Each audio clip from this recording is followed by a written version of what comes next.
Je cours. Je ne fuis pas. J'ai une destination. Le bout de la longue rue de banlieue bordée de 4 maisons coloniales et d'hectares d'herbes couvertes de rosée. On ne peut pas faire plus isolé. Il est 6 heures du matin. Le ciel est à peine assez clair pour que je voie mes pieds frapper l'asphalte. Putain, ce que j'aime le petit matin. J'aime davantage voir le soleil se lever que se coucher. Je garde le rythme. Ma respiration se régule, suivant un schéma bien rodé. Grâce à ma bourse universitaire en athlétisme et l'escalade, un sport dont j'ai littéralement besoin pour survivre, je n'ai pas besoin de réfléchir à ma respiration. Je me concentre simplement sur le bout de la rue. Je ne ralentis pas. Je ne m'arrête pas. Je visualise mon objectif et je m'y tiens. J'entends les chaussures de mon frère marteler le ciment derrière moi, ses jambes aussi véloces que les miennes. Il essaie de suivre mon rythme. Lui ne court vers rien. Il fuit, toujours. J'écoute le bruit lourd que font ses semelles et j'ai envie de l'attraper par le poignet pour le tirer devant moi. Je veux qu'il soit déchargé et léger, qu'il sente cette euphorie de la course.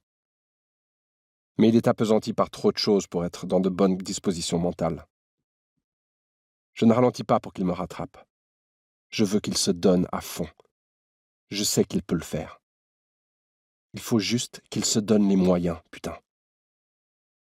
1 minute plus tard, on arrive à destination et on s'arrête près d'un chêne. L'eau respire fort. Il n'est pas fatigué. Il est en colère. Ses narines se dilatent et ses pommettes s'affûtent d'un coup. Je me rappelle notre première rencontre.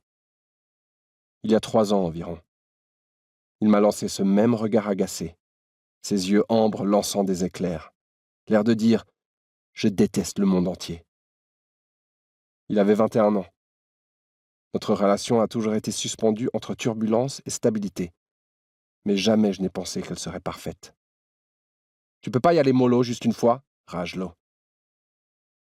Il chasse de son front les mèches plus longues de ses cheveux coupés courts sur les côtés.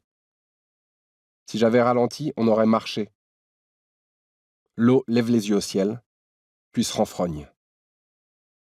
Il traverse une mauvaise passe depuis quelques mois, et ce jogging était censé soulager un peu sa nervosité. Sans succès. Je vois la tension au niveau de sa poitrine. Il a encore du mal à reprendre son souffle. Il s'accroupit et se frotte les yeux. « T'as besoin de quoi ?» je demande sérieusement. « D'un verre de whisky, putain, avec un glaçon. Tu crois que tu peux faire ça pour moi, frérot ?» Je le fusille du regard.